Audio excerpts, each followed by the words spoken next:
देखो भाई, कल ऑस्मोसिस के बारे में पढ़ाया था।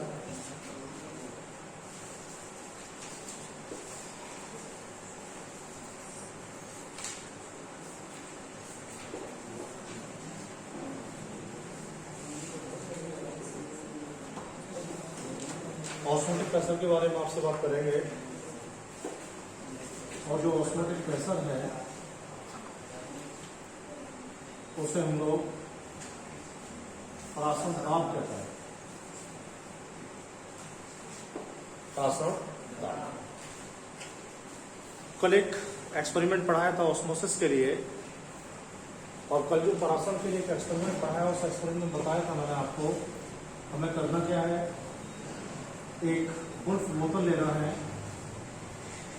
मैंने बताया गुल्फ बोतल क्या होता है, ऐसा बोतल जिसमें दो मुंह होते हैं, उस बोतल को हम लोग गुल्फ बोतल कहते हैं। तो एक गुल्फ बोतल हम लोगों को लेना है, और मैंने बताया इसके बीच में हमें क्या करना है, एसपीएम लगा देना है। और मैंने बताया भाई हम लोग करना क्या है, करना यह है इस वाले पार्ट में हमने सॉल्यूशन लिया था, इस वाले पार्ट में हमने सॉल्वेंट लिया।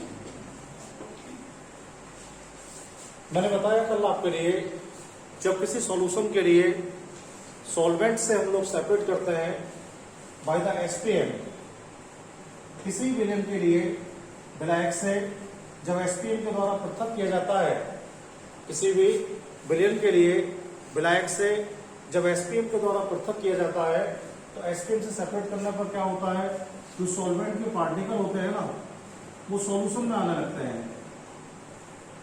जो सॉल्वेंट के पार्टिकल होते हैं वो लो कंसंट्रेशन से हाई कंसंट्रेशन वाले सॉल्यूशन में आते रहते हैं। और जब भी कभी सॉल्वेंट के पार्टिकल विलायक के कण एसपीएम से होकर निम्न सांद्रता से उच्च सांद्रता की ओर गति करते हैं, तो इस घटना को हम लोग क्या बोलते थे, इस घटना को हम लोग परासरण बोलते थे, ऑस्मोसिस।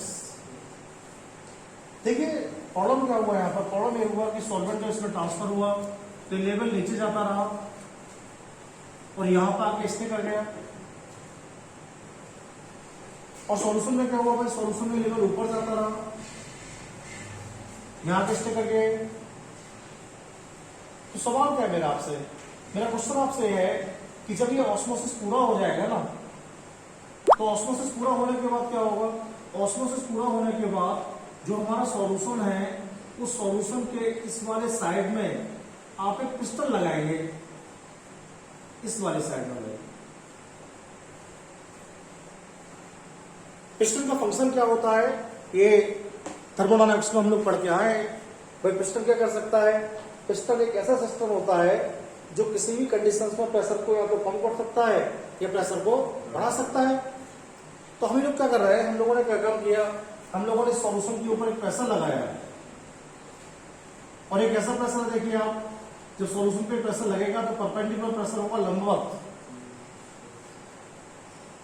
इससे क्या होगा, जब प्रेशर लगेगा तो प्रेशर लगने के बाद क्या होता है, प्रेशर लगने के बाद जो सॉल्वेंट इसमें आ गया है ना, वो सॉल्वेंट इससे वापस जाने लगेगा।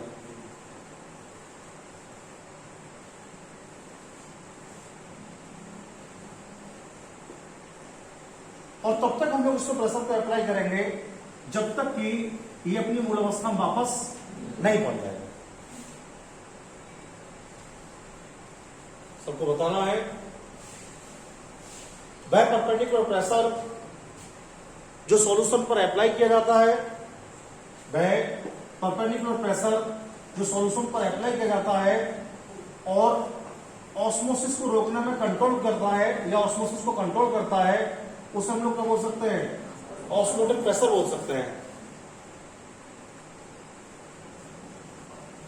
वह लंबवत दाब जो विलयन और विलायक के पृथक्करण के समय, वह लंबवत दाब जो विलयन और विलायक के पृथक्करण के समय किस पर लगाया जाता है, विलयन पर लगाया जाता है। किस पर लगाया जाता है, विलयन पर लगाया जाता है। तो क्या करता है, ऑस्मोसिस को रोकता है, ऑस्मोसिस को रोकता है। क्या कहलाता है, ऑस्मोटिक प्रेशर। सॉल्यूशन और सॉल्वेंट के ऑस्मोसिस के टाइम सॉल्यूशन और सॉल्वेंट के ऑस्मोसिस के टाइम सॉल्यूशन पर लगाया गया एक्सटर्नल परपेंडिकुलर प्रेशर जो ऑस्मोसिस को कंट्रोल करता है उसे क्या बोला जाता है, ऑस्मोटिक प्रेशर बोला जाता है। बहुत सारे क्वेश्चंस हमारे बोर्ड एग्जाम में इससे आते हैं, अभी बहुत सारा पढ़ाऊंगा इसमें मैं आपको आगे भी। तो सबसे पहले मैं आज आपको ये बताने वाला हूं कि ऑस्मोटिक प्रेशर को हम लोग डिटरमाइन कैसे करेंगे, यानी जो हमारा पराशर दाब है उस पराशर दाब को हम लोग निर्धारित कैसे करने वाले हैं, डिटरमाइन कैसे करने वाले हैं। तो देखिए आपको ध्यान रखना है, बहुत सारे मेथड्स जो है ऑस्मोटिक प्रेशर को निकालने को दिए गए हैं, बहुत सारे मेथड्स दिए गए हैं लेकिन एक मेथड है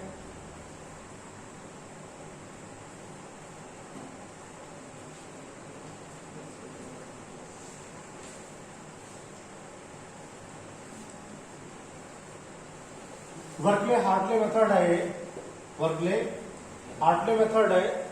इससे हम लोग ऑस्मोटिक प्रेशर को जो डिटरमाइन कर सकते हैं। ये टेक्निक है, ये भी साइंटिस्ट का नाम है वर्कले और हार्टले भी साइंटिस्ट का नाम है। मेथड का मतलब तो विधि से होता ही है। जब भी कभी ऑस्मोटिक प्रेशर निकालना होता है तो ऑस्मोटिक प्रेशर को निकालने के लिए हम लोग इसी टेक्निक का इस्तेमाल करते हैं। भाई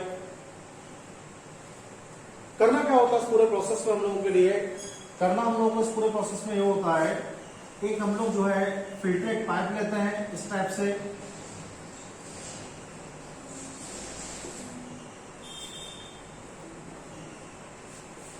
फिल्ट्रेट पाइप होता है, जालीदार होता है, पाइप पूरा ऐसे कटा हुआ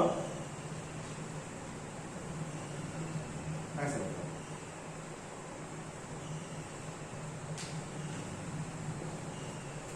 और फिल्ट्रेट पाइप लेने के बाद हम लोग क्या करते हैं, इसके ऊपर एसपीएम लगा देते हैं।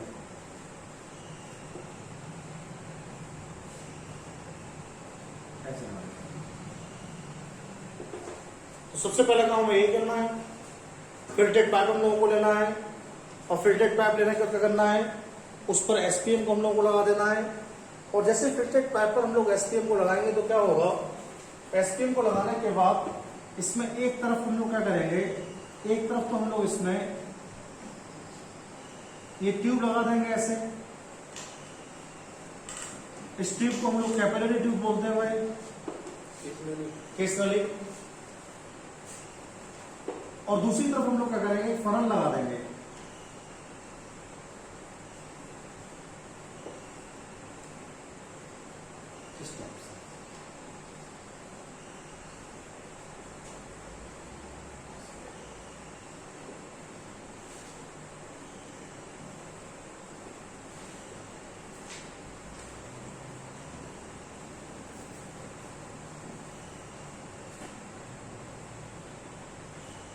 इस फनल से हम लोग क्या करते हैं, इस फनल से हम लोग इसमें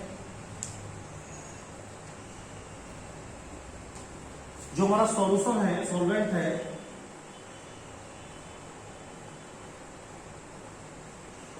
उसको फिल करेंगे।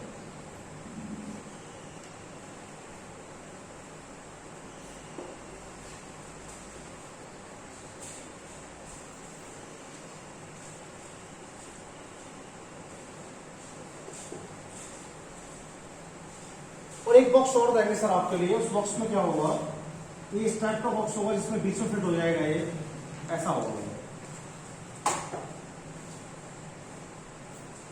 गोल होता है पूरे। इस बॉक्स के अंदर यहां से कट लगा हुआ है तो यहां पर जो है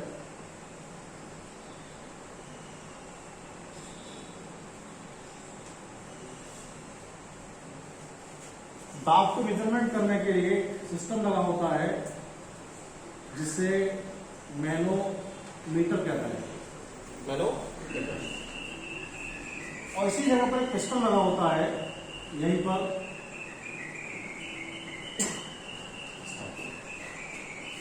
और इसमें फिल होता है सॉल्यूशन।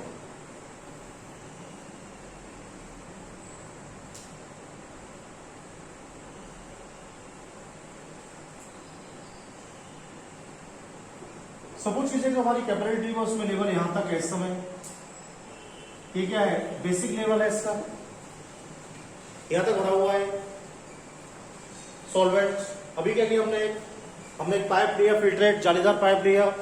उस जालीदार पाइप पर हम लोगों ने क्या काम किया भाई, उस जालीदार पाइप के ऊपर हम लोगों ने एसपीएम को लगा दिया है। और एसपीएम को लगाने के बाद एक तरफ तो हमने उसमें कैपिलरी ट्यूब लगा दी है, जिसे हम लोग केसनरी बोलते हैं, और दूसरी तरफ हमने क्या लगा दिया है, फनल लगा दिया है, कीप लगा दिया है। कीप को हम लोग फनल कहते हैं ना। और हम लोग क्या किया है, इसमें जो है सॉल्वेंट को भरा है, और इसके बाहर एक बॉक्स और लगाया है हमने, जिस सॉल्यूशन का आपको पराशर दाब निकालना है, जिस सॉल्यूशन का आपको पराशर दाब निकालना है उसको मैंने भरा है। और उसमें एक मैनोमीटर लगा हुआ है, और क्या लगा हुआ है, पिस्टन लगा हुआ है।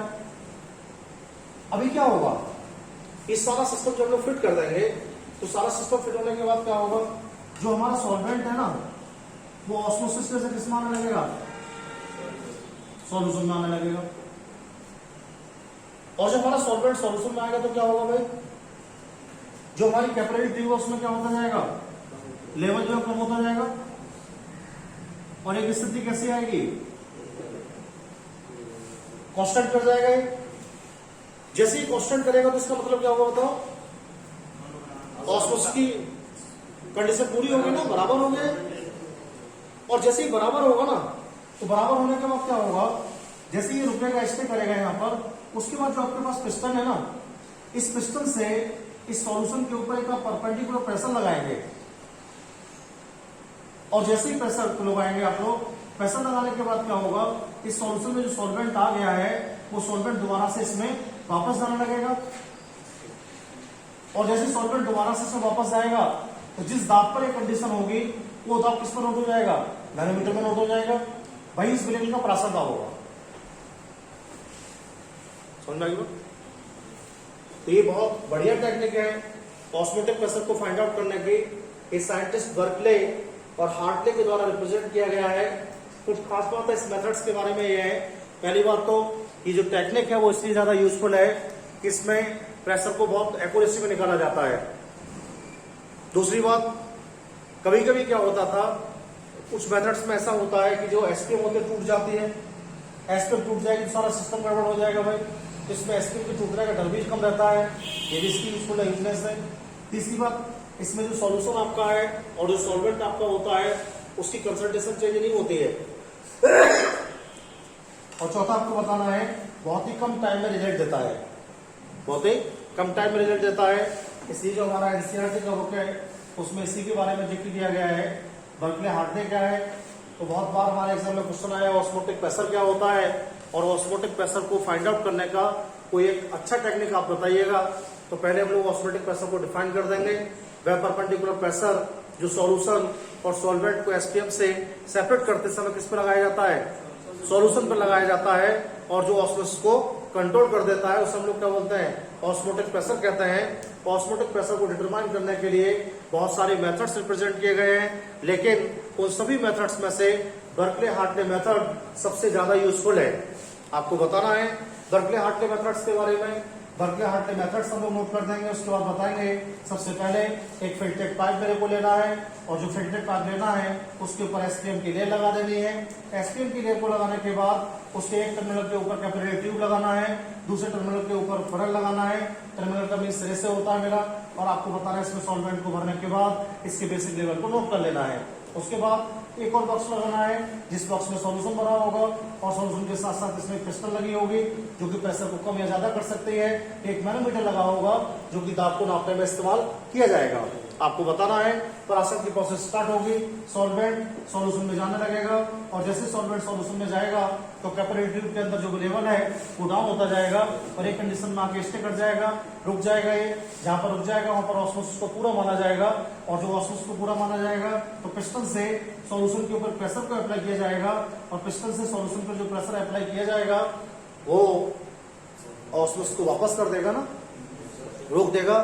किस नोट कर लेंगे, उसे मैनोमीटर में नोट कर लेंगे, वो सॉल्यूशन का पराशर दाब। देखिए ये तो ऑस्मोटिक प्रेशर की बात हुई है।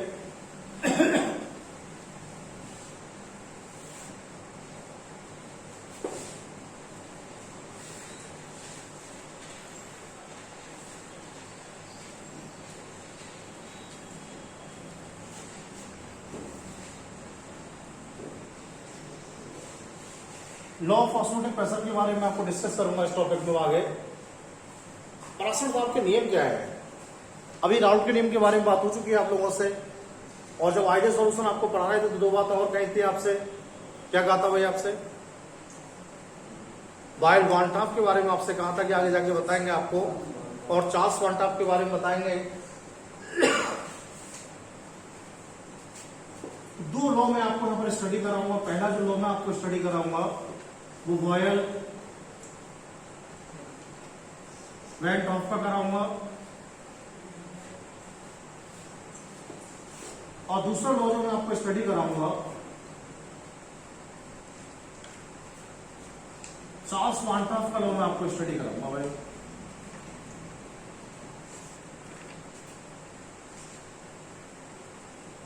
आपसे उस दिन बात हुई थी कि आगे जाके बात करेंगे आपसे। क्या क्या पढ़ने वाले हैं हम लोग? यहाँ पर तीन चीज पढ़ेंगे हम लोग इसमें।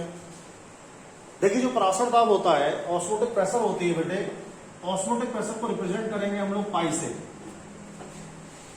पी नहीं लिखेंगे ना, पाई लिखेंगे। इसमें पी लिखा हुआ है तो कोई बात नहीं है, आप लिख सकते हैं, लेकिन एनसीईआरटी का जो बुक है हमारा उसमें पाई का एप्लीकेशन की गई है। कंसंट्रेशन को सी से लिखेंगे हम लोग, और टेम्परेचर को हम लोग टी से लिखेंगे भाई। तो ऑस्मोटिक प्रेशर के नियम जब आपको पढ़ाए जाएंगे तो ऑस्मोटिक प्रेशर के नियम में आपको तीन चीजों में रिलेशनशिप पढ़ाई जाएगी। ऑस्मोटिक प्रेशर में, कंसंट्रेशन में, और टेम्परेचर में। सबसे पहला लॉ क्या है? बॉयल वांटाफ का लॉ है। एक तो बहुत सिंपल बात कही है इसने। उसने कहा कि अगर आपके पास टेम्परेचर कांस्टेंट है, अगर आपके पास टेम्परेचर कांस्टेंट है तो कांस्टेंट टेम्परेचर पर जो ऑस्मोटिक प्रेशर होता है वो कंसंट्रेशन के डायरेक्टली प्रोपोर्शनल होता है।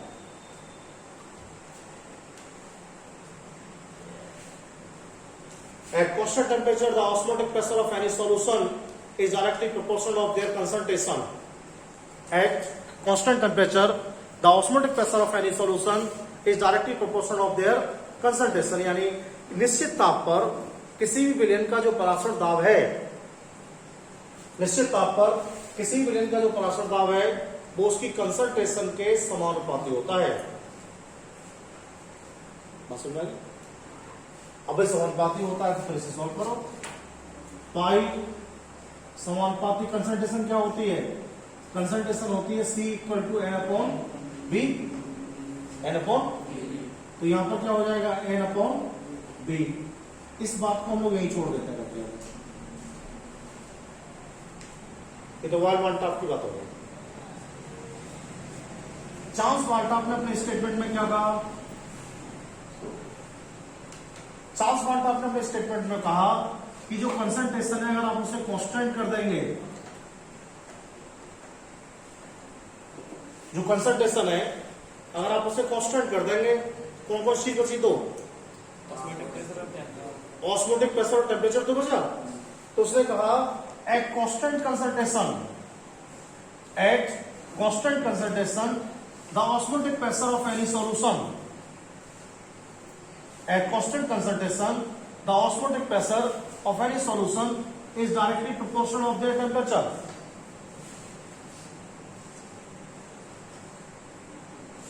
तो यानी जो पराशर दाब है वो स्थिर सांद्रता पर किसके समानुपाती है? दाब के समानुपाती है। तो राउल्ट का नियम तो पढ़ के आए थे हम लोग। आज दो नए नियम भी हम लोगों ने पढ़ लिए। कौन कौन से? बॉयल वांटाफ का लॉ हम लोगों ने स्टडी कर लिया है, और चार्ल्स वांटाफ का लॉ हम लोगों ने स्टडी कर लिया है। तो बॉयल वांटाफ का लॉ क्या बताइए आप? बड़े हो स्थिर ताप पर ऑस्मोटिक प्रेशर सांद्रता के समानुपाती होता है। चार्ल्स वांटाफ क्या? स्थिर सांद्रता पर ऑस्मोटिक प्रेशर ताप के समानुपाती होता है। ठीक है, देखो दो बातें हमारे पास हो गई भाई। अब पहले कंडीशन में क्या देखो आप लोग, बॉयल वांटाफ ने क्या स्टेटमेंट दी है? बॉयल वांटाफ की स्टेटमेंट तो ये वाली आई है, और चार्ल्स वांटाफ की स्टेटमेंट क्या आई है? ये वाली आई है। अगर हम लोग इन दोनों स्टेटमेंट्स को आपस में ऐड कर देते हैं, इस वाले स्टेटमेंट को और इस वाले स्टेटमेंट को ऐड कर सकते हैं हम लोग। देखो ये वैल्यू भी पाई के साथ है और देखो ये वाली वैल्यू किसके साथ है, पाई के साथ ही है। तो हम लोग क्या कर सकते हैं, इन दोनों स्टेटमेंट को मिक्सअप कर रहा हूं मैं। कैसे कर सकते हैं, देखो हम लोग मिक्सअप,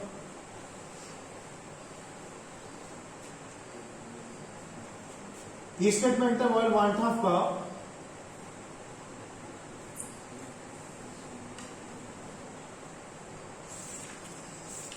पाई एन अपॉन बी, और दूसरा स्टेटमेंट हमारे पास किसका है,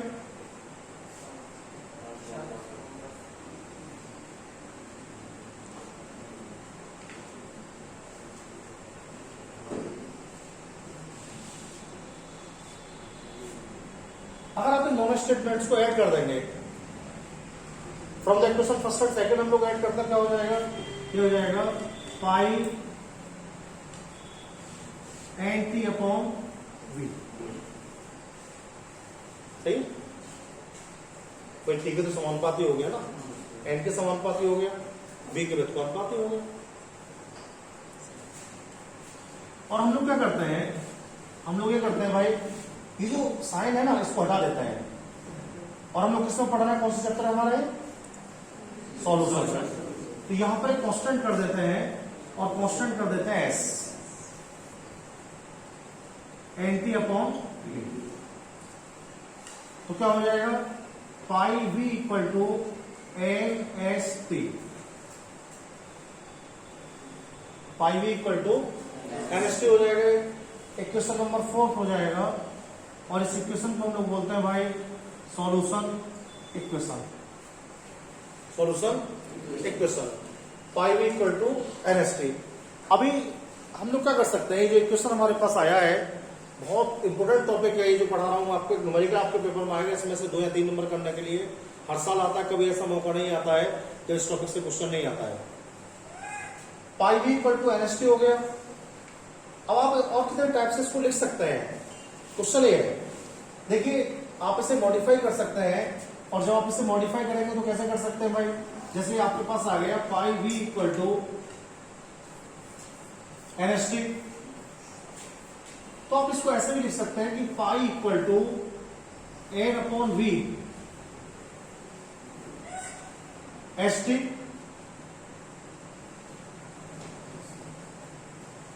और pi equal to N upon B क्या था, अभी बताया सी था, कंसंट्रेशन थी, तो C S T.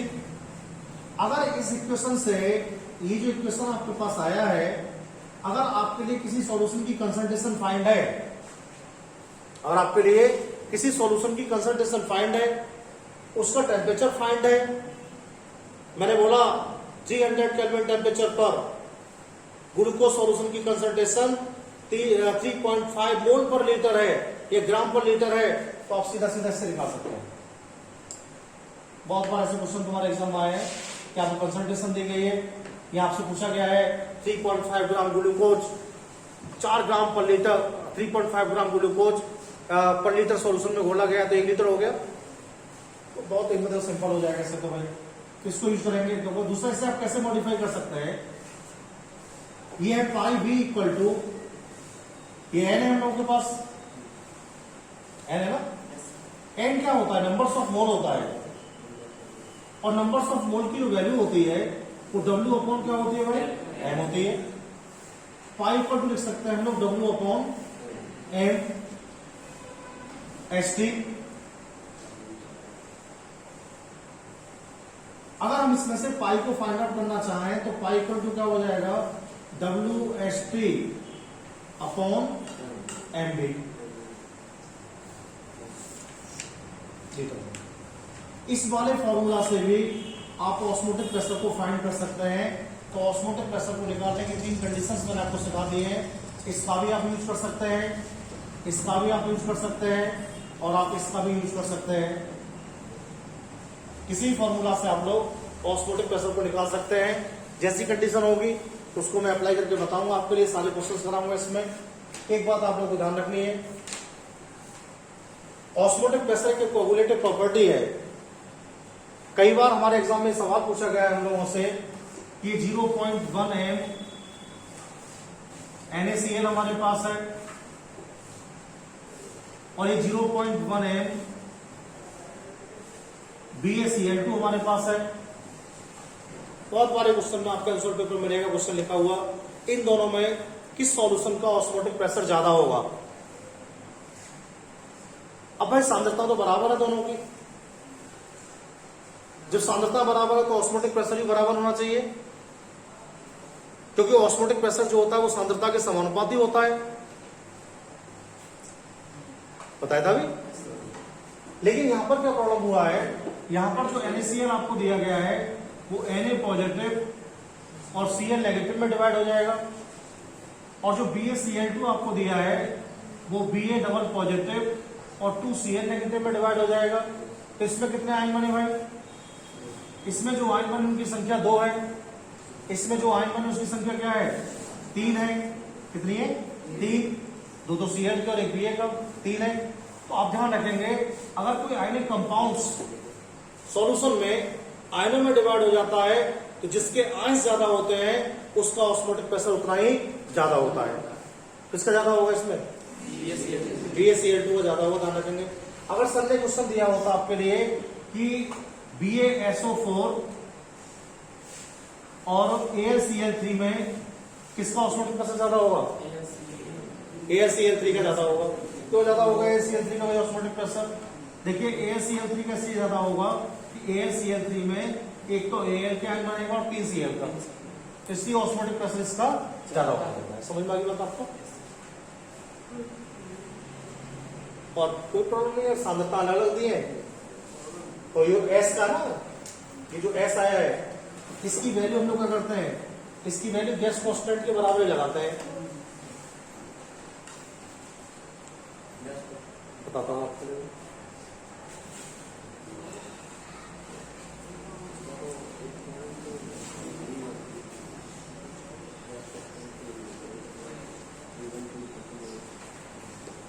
S equal to लगा सकते हैं आप लोग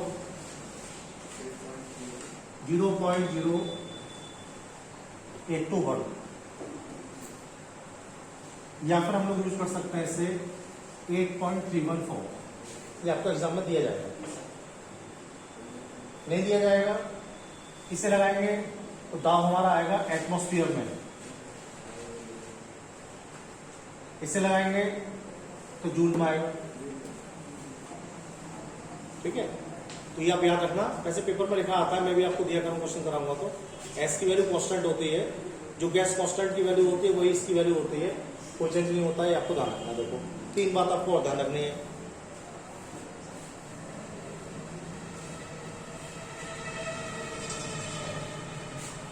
अगर 2 सॉल्यूशन हमने आपको प्रोवाइड किए हैं और उन दोनों का पराशर दाब बराबर है, 2 सॉल्यूशन आपको प्रोवाइड किए गए हैं और दोनों का पराशर दाब क्या है, बराबर है, उसे हम लोग बोलेंगे आइसोटोनिक। क्या बोलेंगे, आइसोटोनिक। अगर 2 सॉल्यूशन आपको सर ने दिए हैं उसमें से एक का पराशर दाब ज्यादा है तो उसे बोलेंगे हाइपरटोनिक।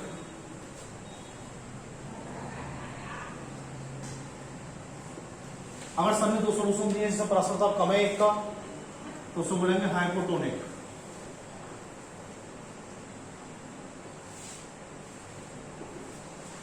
हिंदी बताओ उसकी, पहले वाली की हिंदी है समपराशरी,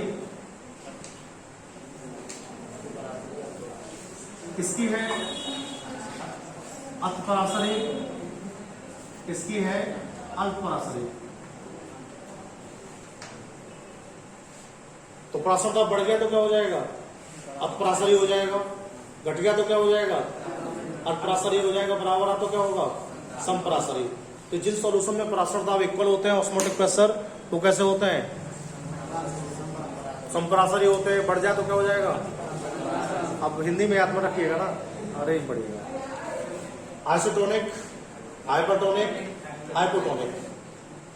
सेम प्रेशर पर क्या होगा, आइसोटोनिक, ज्यादा पे क्या हो जाएगा, कम पे क्या हो जाएगा। बात समझ में आ गई, क्या क्या पढ़ा दिया हमने आपको आज। हमने आपको बता दिया कि भाई ऑस्मोटिक प्रेशर क्या होता है, ऑस्मोटिक प्रेशर को हम लोग कैसे फाइंड करेंगे, और हमने आपको बता दिया बॉयल-वानट्राफ का लॉ, चार्ल्स-वानट्राफ का लॉ हमने आपको पढ़ा दिया है, और हमने आपको बताया कि इन दोनों लॉ को मिलाने से सॉल्यूशन इक्वेशन कैसे निकालेंगे हम लोग। तो सॉल्यूशन इक्वेशन में 3 कंडीशन हम लोग पढ़ चुके हैं आज।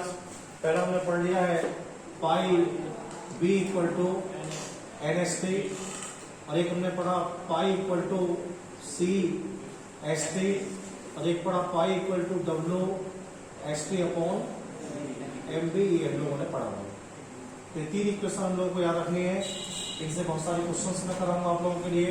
और मैंने बता दिया जिनमें प्रेशर इक्वल होगा वो तो आइसो होंगे, जिनमें ज्यादा हो जाएगा वो हाइपर हो जाएंगे, और जिनमें कम हो जाएगा वो हाइपो हो जाएंगे, है ना। ये सब चीज हम लोग को याद रखनी है। अब बस इसमें कर न्यूमेरिकल कराना है बहुत सारे हम लोगों के लिए, है ना। कल बात करते हैं आपसे।